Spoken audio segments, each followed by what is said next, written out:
सावित्री देवी की अपनी बहू से बिल्कुल नहीं बनती थी। सावित्री देवी के दो बेटे और एक बेटी थी। बेटी की शादी हो चुकी थी और बड़े बेटे की शादी भी हो चुकी थी। सावित्री देवी बहुत ही लड़ाकू स्वभाव की थी और सब पर अपना आधिपत्य जमाना चाहती थी, इसलिए बहू से उनकी बिल्कुल नहीं बनती थी। उन्होंने अपनी बेटी को भी अपने जैसा बना रखा था। वह भी अपने ससुराल में अपना आधिपत्य चलाती थी और सास को बिल्कुल दबा कर रखती थी। उन्हें लगता था कि हमसे कोई भिड़ नहीं पाएगा, हम जैसा चाहेंगे वैसा ही रहेंगे, चाहे सास के रूप में चाहे बहू के रूप में। इसलिए सावित्री देवी ने अपनी बहू को और उनकी बेटी को ने अपनी सास को दबा कर रखा हुआ था। सावित्री देवी ने बहू के रूप में अपने सास ससुर के ऊपर भी बहुत अत्याचार किए थे और सास ससुर को कभी अपने पास नहीं रहने दिया था, बल्कि उसके दूसरे देवर और जेठ के पास ही उसके सास ससुर का जीवन भर रहना हुआ था। और अब वह इस दुनिया में नहीं थे और अब सास के रूप में भी वह अपनी बहू को बिल्कुल दबा कर रखती थी। उन्हें ऐसा लगता था कि किसी को इतना दबा कर रखो कि उसकी हिम्मत ही ना पड़े हमारे आगे जबान खोलने की। और उन्होंने अपनी बेटी को भी बिल्कुल ऐसा ही बनाया था। इसलिए बेटी भी अपने ससुराल में सबके ऊपर हावी रहती थी और अपने सास की इकलौती बहू थी, तो उसकी सास तो साथ में ही रहती थी पर वह उनके ऊपर बहुत दबाव रखती थी। सावित्री देवी की बड़ी बहू सावित्री देवी जैसी चंट नहीं थी। ऐसा भी नहीं था कि वह बहुत सीधी थी, लेकिन हाँ अपनी सास जैसी लड़ाकू भी नहीं थी। इसलिए सास जब उसके साथ गलत करती तो एक दो बातें बोलकर वह चुप हो जाती थी, क्योंकि उसके पास सावित्री देवी जैसे लड़ने की शक्ति नहीं थी, ना ही वह उतनी बातें बोलने का हुनर रखती थी। इसलिए उनकी बड़ी बहू को पता था कि शांति से रहना है तो मुंह पर टेप लगा लो। ऊपर से बीच बीच में उसकी ननद सौम्या भी आ जाती थी, जो आग में घी डालने का काम करती थी। सावित्री देवी की बड़ी बहू शिल्पी इन दोनों माँ बेटी से परेशान हो चुकी थी और अपने पति से बोलती थी, कुछ भी करके मुझे इस घर से निकालो, इनके साथ रहना मुश्किल है। शिल्पी का पति बोलता था, हाँ बात तो तुम सही कहती हो, माँ तो शुरू से ही ऐसी हैं, मैंने बचपन से ही उन्हें देखा है। लेकिन मुझे यह भी पता है यदि हम इस घर से चले गए तो फिर इस घर की संपत्ति से भी चले जाएंगे, क्योंकि माँ की मर्जी के खिलाफ जो भी जाता है माँ उससे सारे नाते तोड़ लेती है और उसे कुछ नहीं देती। और इस संपत्ति पर हमारा भी बराबर का हक है और हम अपना हक क्यों छोड़े, क्योंकि यह कोई छोटी मोटी संपत्ति तो है नहीं। करोड़ों का घर है, करोड़ों के खेत खलिहान है, लाखों के जेवर माँ के पास बैंक में है, बैंक में भी लाखों रुपए भी पड़े हुए हैं और यह सब माँ के हाथ में है। तो हम इसे छोड़कर गए तो समझ लो हमारे हाथ से सब कुछ निकल जाएगा जिस पर हमारा भी हक है। और वैसे भी माँ की लाडली बेटी सौम्या तो है ना, सब कुछ उसी के पास चला जाएगा। सारी जिम्मेदारी हम निभाए और मजे उनकी लाडली बेटी उड़ाए। और अभी छोटी बहू तो आई भी नहीं है और छोटा बेटा इन सब बातों से उसे कोई मतलब रखना नहीं है और अभी उसकी शादी होने में वक्त है। तब तक तो मेरी प्यारी बहन सौम्या, जो कि माँ की तरह ही शातिर है, हमारा सारा घर खाली कर देगी। कम से कम हम यहाँ पर हैं तो माँ खुलेआम उसे कुछ दे तो नहीं पाती। उनके मन में कहीं ना कहीं ऐसा तो लगता है कि यदि उन्होंने ऐसा कुछ किया तो हम इसका विरोध करेंगे, क्योंकि यह सब कुछ माँ पापा का खुद का कमाया हुआ तो है नहीं, बल्कि यह बड़ा सा घर और काफी जेवर दादी माँ और दादाजी ने दिए हैं। और गुजरने से पहले करीब 20 लाख रुपए भी दादाजी ने पापा के नाम पर करके गए थे। भले ही मम्मी पापा ने दादा दादी को कभी नहीं पूछा, पर उन्होंने कोई बेईमानी नहीं की। अपनी सारी संपत्ति अपने तीनों बेटों में बराबर बांटी। और खेत तो पुश्तैनी होते ही हैं, वह तो मम्मी पापा के खरीदे हुए हैं नहीं। लेकिन अगर अब हम इस तरह घर से बाहर चले गए तो यह सब कुछ हमारे हाथ से चला जाएगा, जिस पर हमारा और हमारे बच्चों का हक है। शिल्पी को यह बात बहुत अच्छे से समझ में आती थी, इसलिए वह कॉम्प्रोमाइज करके इस घर में रह रही थी। लेकिन दिन ब दिन यहाँ के हालात खराब होते जा रहे थे। एक दिन तो हद हो गई। शिल्पी की ननद सौम्या ने अपनी सास को धक्का दे दिया, जिससे उसकी सास गिर गई और उन्हें चोट आ गई और फिर मायके आकर बैठ गई। उसे थोड़ा भी अफसोस नहीं था कि उसने कितना बड़ा पाप किया है, अपनी सास के ऊपर हाथ उठाया है। और उसके पति ने जब सौम्या से इसके लिए माफी मांगने को कहा तो उसने अपने पति को भी 4 बातें सुना दी और मायके आ गई। उसे कोई डर नहीं था, क्योंकि उसके हिसाब से कोई उससे लड़ नहीं सकता। और सौम्या की माँ यानी कि शिल्पी की सास ने भी अपनी बेटी को बढ़ावा दिया और बोला, ठीक किया जो बुढ़िया को धक्का मार दिया, बहुत जबान चलती है उसकी। यह सब देखकर तो शिल्पी के होश उड़ गए। उसे लगा कि यह माँ बेटी तो कुछ भी कर सकती हैं। इतनी बदतमीज किस्म की है यह दोनों कि जब कोई अपने सास को मार सकता है तो फिर मैं तो बहू हूँ, मेरे साथ तो यह दोनों माँ बेटी कुछ भी कर सकती हैं। और अब तो माँ बेटी मिल गई हैं, तो शिल्पी का जीना ऐसे भी हराम होना ही था। उधर सौम्या का पति इस पर सौम्या से बहुत ज्यादा नाराज हो चुका था, क्योंकि सौम्या ने काम ही ऐसा किया था, और बोला अब तुम अपने मायके में ही रहना, मेरे घर आने की जरूरत नहीं, तुम मेरे घर नहीं आ सकती चाहे कुछ हो जाए। अब तक तुम्हारी सारी बदतमीजी बर्दाश्त की थी, लेकिन अब पानी सर के ऊपर जा चुका है। सौम्या और सावित्री देवी को रत्ती भर भी फर्क नहीं पड़ता था कि सौम्या का पति क्या बोल रहा है। सावित्री देवी ने सौम्या से बोला, तुझे जब तक दिल करे तू यहाँ रह, देखती हूँ क्या कर लेगा तेरा पति, क्या सोच रखा है, तेरा इस दुनिया में कोई है नहीं क्या, और देखती हूँ तेरे बिना कितने दिनों तक उस घर का गुजारा चल जाता है। इकलौती बहू है तू उस घर की, झक मारकर तुझे लेकर जाएगा। वैसे भी यहाँ तू आराम से रह, वहाँ वैसे भी कौन सा तुझे आराम मिल जाता होगा। सौम्या को भी कोई फर्क नहीं पड़ता था, उसने अपने दोनों बच्चों को भी हॉस्टल में डाल रखा था, इसलिए बच्चों की जिम्मेदारी भी उसके ऊपर नहीं थी।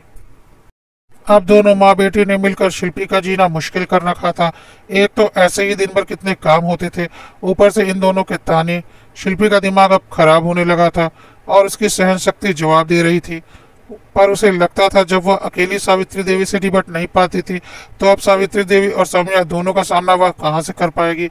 एक दिन सावित्री देवी और सौम्या दोनों बाहर घूमने गए हुए थे, तो शिल्पी का देवर, शिल्पी का पति और शिल्पी एक साथ बैठे हुए थे और माँ और सौम्या के बारे में ही बातें कर रहे थे। शिल्पी ने अपने दिल की भड़ास अपने देवर के सामने निकाल दी। शिल्पी के देवर की अभी शादी नहीं हुई थी, इसलिए उसे इतना सब कुछ तो पता नहीं था कि घर में क्या होता है, लेकिन हाँ, अपनी माँ और अपनी बहन के स्वभाव से वह अच्छी तरह से परिचित था। उसने अपने भाई से बोला, भाई माँ भाभी के साथ इतना अत्याचार करती हैं और तुम चुपचाप बर्दाश्त करते हो। तुम्हारी जगह अगर मैं होता तो ईंट से ईंट बजा देता, क्योंकि जितना माँ की जिम्मेदारी होती है उतना ही बीवी की जिम्मेदारी होती है। तो भाई ने बोला, अभी तुम्हारी शादी नहीं हुई है ना, इसलिए तुम ऐसी बातें कर रहे हो। इस पर देवर ने बोला, अपने हक के लिए लड़ना पड़ता है, मुंह पर ताला लगाने से कुछ नहीं होने वाला। शिल्पी के देवर ने बोला, हाँ भाई, अभी मेरी शादी नहीं हुई है, लेकिन समस्या का यह कोई हल तो नहीं हुआ कि अपनी पत्नी से बोल दो कि चुपचाप सारे अत्याचार मुंह बंद करके बर्दाश्त करो। अरे अपनी पत्नी के लिए आवाज उठाओ, माँ ने तुम्हें जन्म दिया है, तो तुम्हारी पत्नी भी तो तुम्हारे लिए अपने जन्मदाताओं को छोड़कर आई है। तुम्हारी जगह अगर मेरी बीवी होती तो मैं ऐसा कभी नहीं होने देता, चाहे इसके लिए मुझे कुछ भी करना पड़ता। और भाभी, आपकी भी गलती है, आप ऐसा कैसे सोच लेती हैं कि आप माँ से लड़ नहीं सकती। क्या माँ बहुत बड़ी तोप है? वह भी तो इंसान है। समस्या से जितना भागेंगी समस्या उतनी ही बढ़ेगी। शिल्पी और उसके पति ने बोला, भाई तू तेज है, हम तेरे जितने तेज नहीं। वैसे भी शिल्पी ने एक दो बार माँ को जवाब दिए हैं, क्योंकि शिल्पी इतनी सीधी भी नहीं, लेकिन फिर भी माँ के आगे टिक नहीं पाती। ऊपर से सौम्या भी आकर यहाँ बैठी हुई है, तो तू जैसा बोल रहा है वह करना आसान नहीं है। यह वही लड़की कर सकती है जो जबान की बहुत तेज हो और हाजिर जवाब हो। हमारे बस का नहीं, हमारी किस्मत में तो लगता है चैन लिखा हुआ ही नहीं है। अभी तू यह बड़ी बड़ी बातें कर रहा है, जब तेरी बीवी आएगी तब देखना माँ के आगे उसकी कितनी चलेगी। इस पर शिल्पी के देवर ने कहा, बोलो तो कल ही ले आऊं। शिल्पी ने बोला, वाह देवर जी, देवरानी का इंतजाम भी कर रखा है और हमें कुछ पता भी नहीं। अभी तो आप 4-5 साल शादी नहीं करने वाले थे। देवर ने बोला, हाँ सोचा तो था, पर अब आपकी हालत देखकर सोच रहा हूँ कि आपको देवरानी की बहुत ज़रूरत है, और आपके लिए ऐसी देवरानी खोजी है जो आपकी सास और ननद को सीधा कर देगी। बोलिए तो ले आऊं। और अपने भाई की तरफ देखने लगा। भाई ने बोला, कैसी बातें कर रहे हो भाई, माँ घर में तमाशा कर देगी। इस पर शिल्पी के देवर ने बोला, आप लोग तैयार हो ना, बाकी मैं देख लूंगा। और शिल्पी और उसके पति ने बोला, जैसा तुम्हें ठीक लगे। अगले दिन शिल्पी का देवर शादी करके आ गया। उसकी माँ ने उसे देखा तो हैरान हो गई और बोली, यह क्या तमाशा है? तो उसने बोला, मम्मी यह तमाशा नहीं है, यह तुम्हारी छोटी बहू मनीषा है। मम्मी ने बोला, क्या बकवास कर रहा है, निकाल इसे घर से बाहर, किसी को भी मेरे घर उठा कर ले आया। तब तक सौम्या भी आ चुकी थी। उसने बोला, वाह भाई क्या बात है, ना बैंड बाजा ना बारात, सीधा बीवी को लेकर घर आ गया। वह भी माँ बहन, किसी को बताने की जरूरत ही नहीं समझी। शिल्पी के देवर ने बोला, मेरी जिंदगी मेरा फैसला, मुझे मनीषा से शादी करनी थी तो मैंने कर ली। अचानक शादी का प्लान बन गया और अब यह इस घर की बहू है। मनीषा को शिल्पी उसके कमरे में लेकर जाने लगी तो सास ने शिल्पी को ताना मारा, वाह लगता है तुझे सब कुछ पहले से पता था, इसमें तेरी भी मिली भगत है। और फिर मनीषा का हाथ पकड़कर सावित्री देवी उसे घर से बाहर निकालने लगी और बोली, इस तरह से मुंह उठाकर कोई भी मेरे घर में नहीं रह सकता। सौम्या खड़ी होकर हल्का हल्का मुस्कुरा रही थी और सोच रही थी, बड़ी आई मेरी माँ की बहू बनने वाली, लेकिन उसे अंदाजा भी नहीं था कि अब क्या होने वाला है। मनीषा ने बहुत जोर से सावित्री देवी का हाथ झटक दिया और बोला, आप होती कौन है मुझे इस घर से बाहर निकालने वाली? जिस तरह आप इस घर की बहू हैं, मैं भी इस घर की बहू हूँ, समझी? यह देखकर सावित्री देवी को जोर का झटका लगा।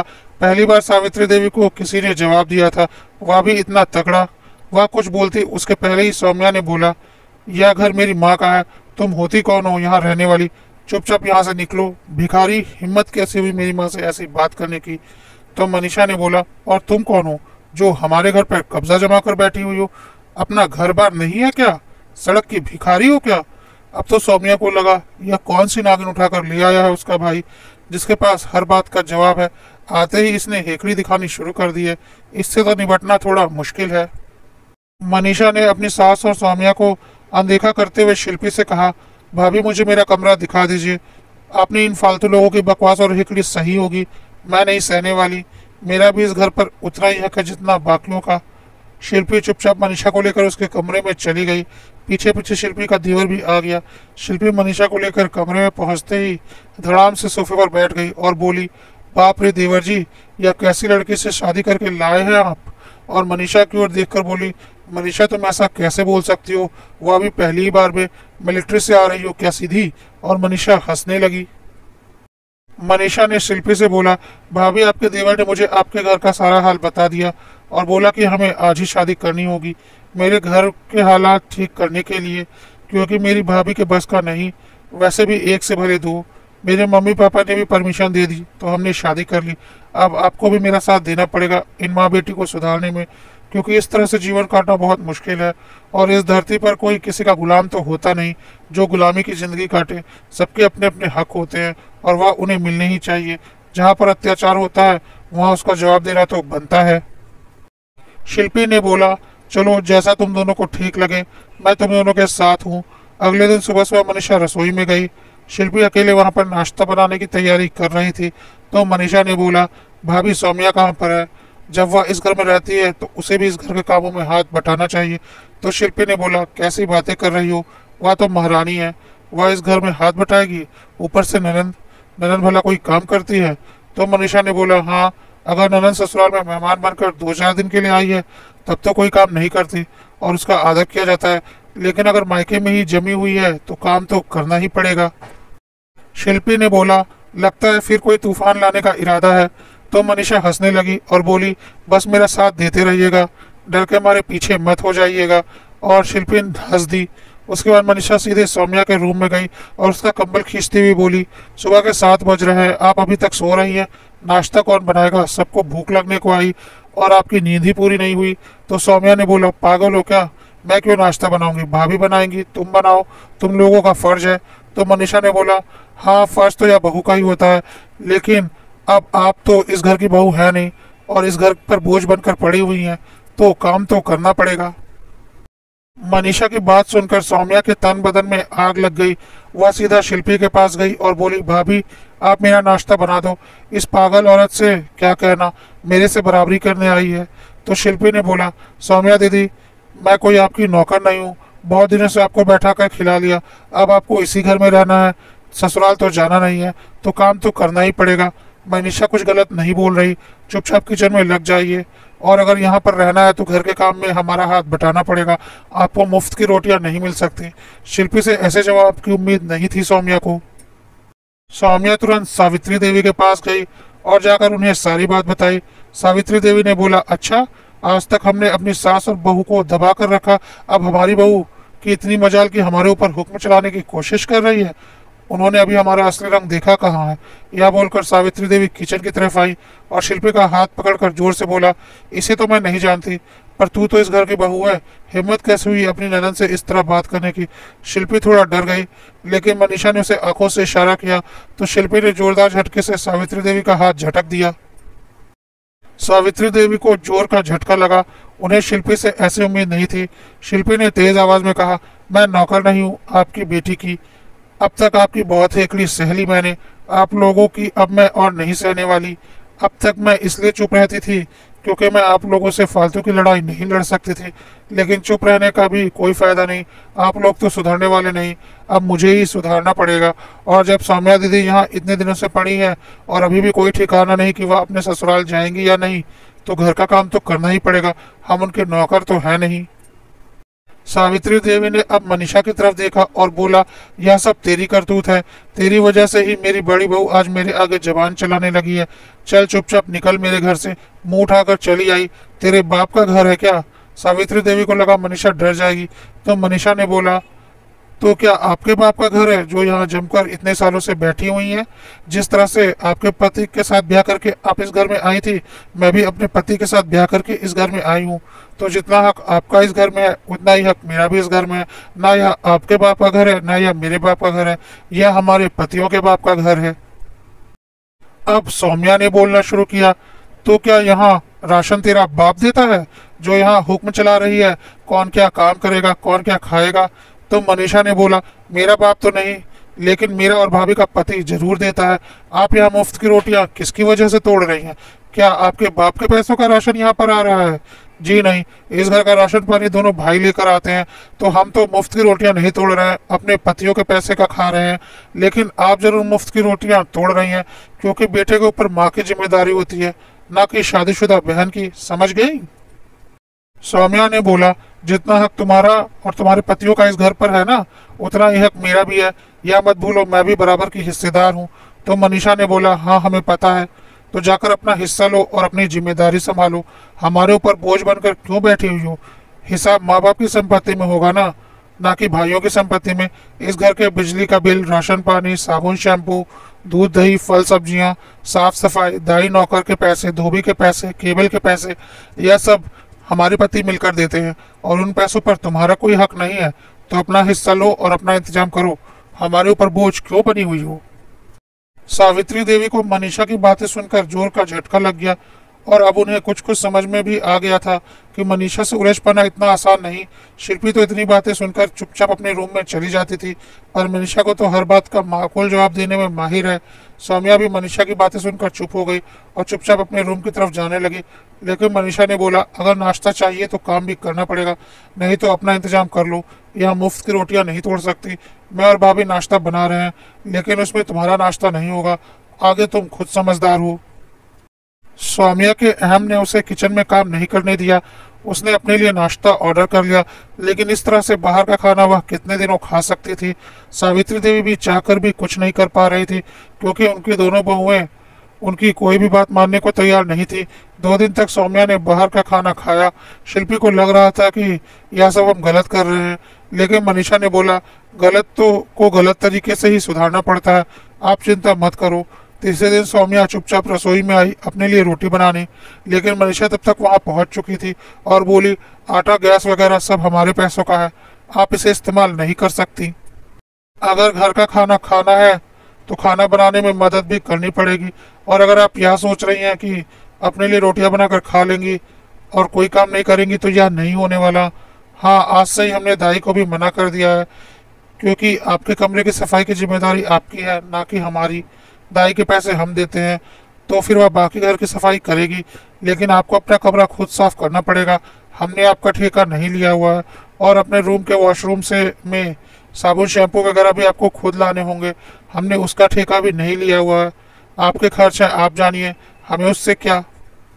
सौम्या को मनीषा की बातें सुनकर जोर का झटका लगा और उसे यह बात समझ में आ ही चुकी थी कि मनीषा को चुप करा पाना इतना आसान नहीं था। अब सौम्या को लग रहा था कि उसने ससुराल छोड़कर बहुत बड़ी गलती की। उसने जाकर सारी बातें अपनी माँ को बताई। माँ ने बोला, कोई बात नहीं, देखते हैं यह सब कितने दिनों तक चलता है, तो चिंता मत कर, कोई जरूरत नहीं है कमरे की साफ सफाई करने की, तू मेरे कमरे में शिफ्ट हो जाना। तब तक मनीषा और शिल्पी वहां आ चुके थे और बोला, यदि ऐसा किया तो आपके कमरे की साफ सफाई भी हम बंद करवा देंगे। तो सावित्री देवी ने बोला, तुम्हें क्या लगता है मैं मेरी बेटी का खर्च नहीं उठा सकती? शिल्पी ने बोला, बिल्कुल उठा सकती हैं, लेकिन एक बार सोच लीजिए, आपकी बेटी का ससुराल जाने का कोई इरादा तो है नहीं, और ससुराल से तो इसने बिगाड़ ही लिया है, और आप कोई कमाई तो करती हैं नहीं। बैंक में जो पैसे पड़े हैं वही आपके पास है, और उसमें भी आपके दोनों बेटों का भी हिस्सा है, जो कि हम किसी भी कीमत पर छोड़ेंगे नहीं, लेकर ही रहेंगे।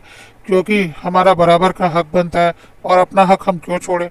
तो फिर जो हिस्सा आपकी बेटी के लिए बचेगा, देखते हैं उससे आप कितने दिनों तक अपनी बेटी का खर्चा चला लेती है, क्योंकि बैठकर खाने से तो इंसान अपने घर की मिट्टी भी खोद कर खा जाता है। आगे आप लोग खुद समझदार हैं, तो हम क्या बोलें। और अपनी सारी जमा पूंजी आप अपनी बेटी के ऊपर कुर्बान कर दीजिए, उसके बाद अपना हाथ खाली कर लीजिए। उसके बाद आपका क्या होगा यह भी सोच लीजिए, क्योंकि भले ही बेटा बहू आपके साथ कुछ भी बुरा ना करे, क्योंकि आपके बेटे बहू का स्वभाव आपके जैसा शातिर नहीं है, फिर भी जब भी अपना हाथ खाली होता है ना, तो मन में एक डर होता है कि यदि मेरे बेटे बहू ने हमें पूछना छोड़ दिया तो हमारा क्या होगा। और वह डर कहीं ना कहीं आपके मन में भी होगा ही। अभी तो आपके पास बैंक में पैसे पड़े हैं, इसलिए आप हवा में उड़ रही हैं। जब वह पैसे आपके हाथ से निकल जाएंगे तब आप क्या करेंगी, सोच लीजिए। बेटी के चक्कर में आप खुद भी बर्बाद हो जाएंगी। सावित्री देवी को मनीषा और शिल्पी की बातों में सच्चाई दिखाई दी, लेकिन वह उनके आगे इस बात को कबूल नहीं करना चाहती थी। उसके बाद मनीषा और शिल्पी अपने अपने रूम में चली गई। दोपहर के वक्त सौम्या अपने वॉशरूम के लिए साबुन शैम्पू वगैरह खरीदने के लिए बाजार गई। उसने ऑनलाइन पेमेंट करना चाहा, लेकिन पेमेंट एक्सेप्ट नहीं हुआ, क्योंकि उसके बैंक अकाउंट में पैसे खत्म हो चुके थे। फिर उसने कार्ड से पेमेंट करना चाहा, जो कि उसके पति का कार्ड था, लेकिन उससे भी पेमेंट नहीं हो पाया, क्योंकि उसके पति ने कार्ड ब्लॉक करवा दिया था। सौम्या के पास ज़्यादा कैश नहीं था, इसलिए उसे सामान छोड़कर आना पड़ा। आज उसे बहुत बेइज्जती महसूस हो रही थी और घर आकर वह सावित्री देवी के गले लगकर रो पड़ी। सावित्री देवी को भी अपनी बेटी के लिए बहुत दुख हो रहा था और अपनी बहू के ऊपर बहुत गुस्सा आ रहा था। उन्हें लग रहा था यह सब कुछ कितना अच्छा चल रहा था, इस मनीषा ने आकर पूरे घर में आग लगा दी। उन्होंने अपने बेटों से इस बारे में बात की, तो उनका कहना था कि औरतों के मामलों में हम क्या बोले, आप लोग देख लो। और उन्होंने ज़्यादा इंटरेस्ट नहीं दिखाया। सौम्या को तो आज अपने ससुराल की बहुत याद आ रही थी। उसे लग रहा था कि अब महारानी की तरह वह अपने ससुराल में रहती थी, पूरे ससुराल पर उसका हुक्म चलता था। उसकी सास कितनी अच्छी थी, लेकिन उसने कभी उनकी कद्र नहीं की, उल्टा उनके ऊपर हाथ उठाने का पाप कर दिया। आज उसे अपनी गलती का एहसास हो रहा था और अपने पति की बहुत याद आ रही थी। सौम्या अचानक रोते रोते बोली, माँ मैं मेरे ससुराल वापस जाना चाहती हूँ। मैं मेरे सास और पति से माफ़ी मांग लूंगी। वह लोग बहुत अच्छे हैं, मुझे ज़रूर माफ़ कर देंगे और मुझे वापस अपने घर में ले लेंगे। और अब मैं समझ चुकी हूँ कि शादी के बाद बेटी का अपना घर ससुराल ही होता है और मायके में मेहमान बनकर आए तो उसकी इज्जत होती है। और अगर वह सोचे कि अपना जीवन मायके में ही काट लेगी तो उसे कोई इज्जत नहीं मिलती। जो इज्जत मुझे मेरे ससुराल में मिलेगी वह मुझे मायके में कभी नहीं मिलेगी। इसलिए मैं मेरे ससुराल वापस जाना चाहती हूँ और मैं जा रही हूँ। मैं अपने सास और पति से माफ़ी मांगकर उन्हें मना लूंगी। कहकर सौम्या ने अपना बैग उठाया और अपने ससुराल की तरफ निकल पड़ी। सौम्या ने अपने ससुराल पहुंचकर अपने सास और पति से माफ़ी मांग ली और उन्हें मना लिया। वह लोग दिल के बहुत अच्छे थे, उन्होंने सौम्या को माफ़ कर दिया और वापस अपने घर में ले लिया। 2 दिन के बाद मनीषा ने सौम्या को फ़ोन किया और बोला, दीदी आप मेरी बातों को समझने की कोशिश कीजिए। आप ऐसा मत सोचिएगा कि मैंने आपके साथ कितना बुरा किया। आपको आपकी गलती का एहसास दिलाने के लिए मेरे और शिल्पी दीदी के पास कोई और रास्ता नहीं बचा था। आप खुद सोच कर देखिए, हमारी वजह से आपको अपनी गलती का एहसास हुआ और आज आप अपने घर में क्या खुश नहीं है। तो सौम्या ने बोला, हाँ मनीषा तुम सही कह रही हो। मनीषा ने बोला, दीदी आप हमारी ननद हैं, आप हक से अपने मायके जब चाहें तब आ सकती हैं। उसके बाद सौम्या ने अपनी माँ को फ़ोन लगाया और बोला, माँ तुम अब दोनों भाभीियों से समझौता कर लो, दोनों बहुत अच्छे हैं। उन दोनों ने जो कुछ भी किया वह मुझे सही रास्ता दिखाने के लिए किया। तुम और मैं अच्छे से जानते हैं कि हम दोनों गलत थे। उनकी वजह से ही आज मैं मेरे घर में इज्जत की ज़िंदगी जी रही हूँ। देखो माँ मेरी समझ में तो आ गया, अब तुम भी समझ लो। जैसे जैसे तुम्हारा शरीर ढलेगा तुम्हारी बहुएं ही तुम्हारे काम आएंगी और उनसे बनाकर रखोगी तो तुम्हारे लिए अच्छा होगा। माँ उम्मीद है मेरी बात तुम्हें समझ में आ रही होगी। सावित्री देवी ने बोला, हाँ सौम्या अब मेरी समझ में भी सब आ रहा है और अब मैं भी कोशिश करूँगी अपनी बहुओं के साथ बनाकर रखूँ, ताकि हमारे घर में भी सुख शांति रहे और सब खुश रहें। सावित्री देवी ने फ़ोन रखकर मनीषा और शिल्पी को आवाज़ दी और बोला, मुझे बताए बिना मेरे छोटे बेटे और बहू ने शादी तो कर ली, क्या मेरे कोई अरमान नहीं थे। अब शादी तो दोबारा नहीं हो सकती, लेकिन रिसेप्शन तो हो सकता है। आखिर मेरे छोटे बेटे की शादी हुई है, मेरी छोटी बहू घर में आई है, तो जश्न मनाना तो बनता है। तो तुम लोग तैयारी शुरू कर दो, जल्दी हम छोटे बेटे और बहू का बहुत ही बड़े पैमाने पर रिसेप्शन करेंगे। अभी तक हम बहू के मायके वालों से भी नहीं मिले हैं, सबसे मिलना भी हो जाएगा। आखिर हमारे समधी हैं, मिलना तो बनता है। और शिल्पी तुम भी अपने मायके में सबको बता दो कि तुम्हारे देवर का रिसेप्शन है, ताकि सब लोग तैयारी कर ले। यह बोलकर सावित्री देवी ने मनीषा और शिल्पी को गले से लगा लिया।